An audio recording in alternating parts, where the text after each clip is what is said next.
नमस्कार दोस्तों। रिश्ते प्रेम से जुड़े होते हैं। अगर रिश्तों के बीच प्रेम न हो तो घर भी नरक की तरह हो जाता है। तभी तो रहीम जी ने कहा है कि रहीमन धागा प्रेम का मत तोड़ो चटकाए, टूटे पे फिर ना जुड़े, जुड़े गांठ पड़ी जाए। तो आज की कहानी में आप परिवार की कलह को कैसे दूर करें और सुख शांति से रहने के लिए क्या है जरूरी, इसके बारे में विस्तार से जान पाएंगे। स्वागत है आपका संस्कार टेल्स की कहानियों की दुनिया में। आइए सुनते हैं ये रोचक कहानी। चाननपुर नामक गांव में चमेली नाम की एक महिला रहती थी, जिसके पति का नाम माधो था। चमेली अपने पति से खूब लड़ती झगड़ती और उस पर अपना रौब झाड़ती थी। दोनों की एक पुत्री भी थी, जिसका नाम चांद कुमारी था। चांद कुमारी देखने में बहुत ही सुंदर थी। इतनी सुंदर व योग्य होने के बावजूद भी कोई उससे शादी नहीं करना चाहता था। इसका एकमात्र कारण थी चांद कुमारी की मां चमेली। गांव में हर कोई चमेली के झगड़ालू व्यवहार के बारे में जानता था। वहीं तेनाली रामा अपनी बुद्धिमानी के कारण बेहद प्रसिद्ध थे। उनकी इस प्रसिद्धि के कारण कई लोग उनसे जलते भी थे। एक दिन ऐसे ही ईर्ष्या करने वाले लोगों में से एक व्यक्ति उनके घर आया। वो तेनाली से कहने लगा कि चाननपुर गांव में चांद कुमारी नाम की बहुत ही रूपवती लड़की रहती है। वो सुंदर कन्या का रिश्ता तेनाली रामा के भाई के लिए लेकर आया है। वो आदमी चाहता था कि विवाह पश्चात चांद कुमारी भी अपनी मां की तरह अपने पति पर रौब झाड़े और उसे डरा कर रखे। ये सोच मन में लिए ही वो तेनाली रामा के यहाँ आया। लेकिन वो इस बात से अनजान था कि तेनाली रामा का कोई भाई नहीं था। तेनाली रामा को उस आदमी की खराब नीयत का पता शुरू में ही लग चुका था, क्योंकि वे भी चमेली की झगड़ालू आदत के बारे में पहले से ही जानते थे।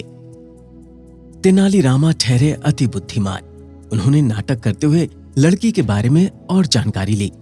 अंत में रिश्ते के लिए हामी भरी और उस आदमी को चाय पानी पिलाकर विदा किया। अब परेशानी ये थी कि विवाह के लिए तेनाली रामा को एक भाई की आवश्यकता थी, क्योंकि वो विवाह के लिए हाँ कर चुके थे। उसकी तलाश में तेनाली रामा दूसरे गांव की ओर चल पड़े। वो युवक की तलाश कर ही रहे थे कि रास्ते में एक परेशान युवक मिला। जब तेनाली रामा ने उसकी परेशानी का कारण पूछा तो उसने जवाब दिया, मैं काम की तलाश में हूँ। क्या आपके पास मेरे लिए कोई भी काम होगा? देखो भाई, इसके बदले में तुम्हें मेरी इच्छा अनुसार विवाह करना होगा। तुम निश्चिंत रहो, क्योंकि जिस लड़की से मैं तुम्हारी शादी करवाना चाहता हूं वो बहुत ही सुंदर व योग्य है। ये सुनकर वो युवक खुश हो गया। इधर चांद कुमारी के घर पर भी विवाह के प्रस्ताव को सुनकर सभी लोग खुश थे। जल्दी से पंडित को बुलाकर विवाह की तारीख पक्की की गई और तैयारियां शुरू हो गईं। बड़ी धूमधाम से चांद कुमारी का विवाह संपन्न हुआ।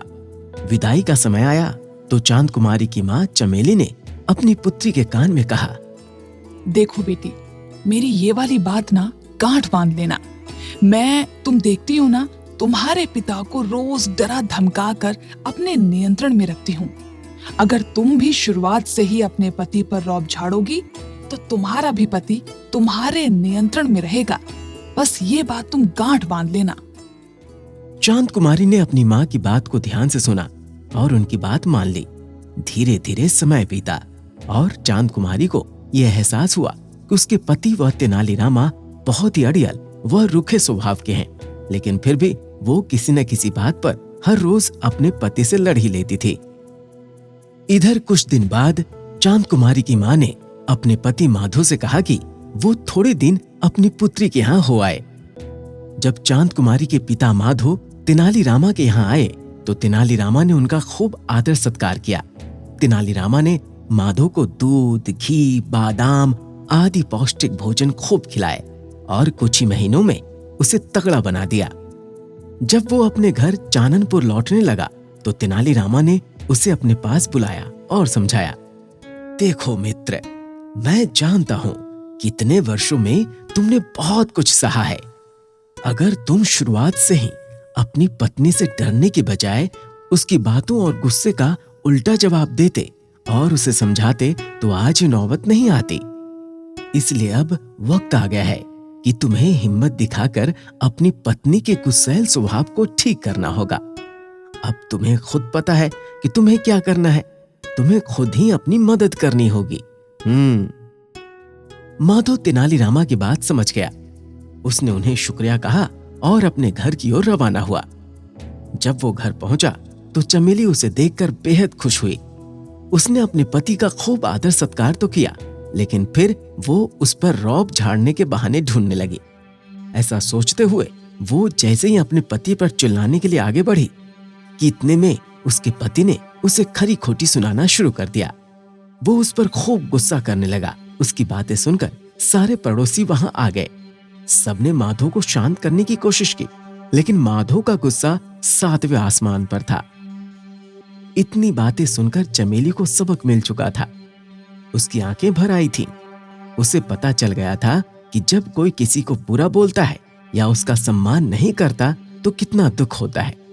थोड़ी देर में माधो का गुस्सा भी शांत हो गया और उसने चमेली से माफी मांगी और कहा कि उसने ये सब सिर्फ उसे सबक सिखाने के लिए किया था। अब चमेली भी पूरी तरह बदल गई थी और उसने भी अपने बुरे बर्ताव के लिए माधो से माफी मांगी।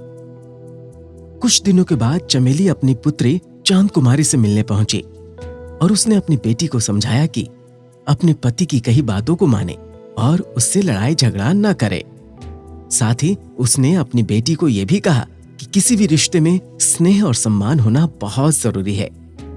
अपनी मां से यह सब सुनने के बाद चांद कुमारी भी अपने पति के साथ खुशी खुशी अपना जीवन व्यतीत करने लगी। तो दोस्तों, इस कहानी से हमें सीख मिलती है कि हमें अपने माता पिता, भाई बहन, दोस्तों और प्रियजनों के साथ प्रेम भाव रखना चाहिए। किसी भी रिश्ते में आपसी समझ और मान सम्मान बहुत जरूरी है।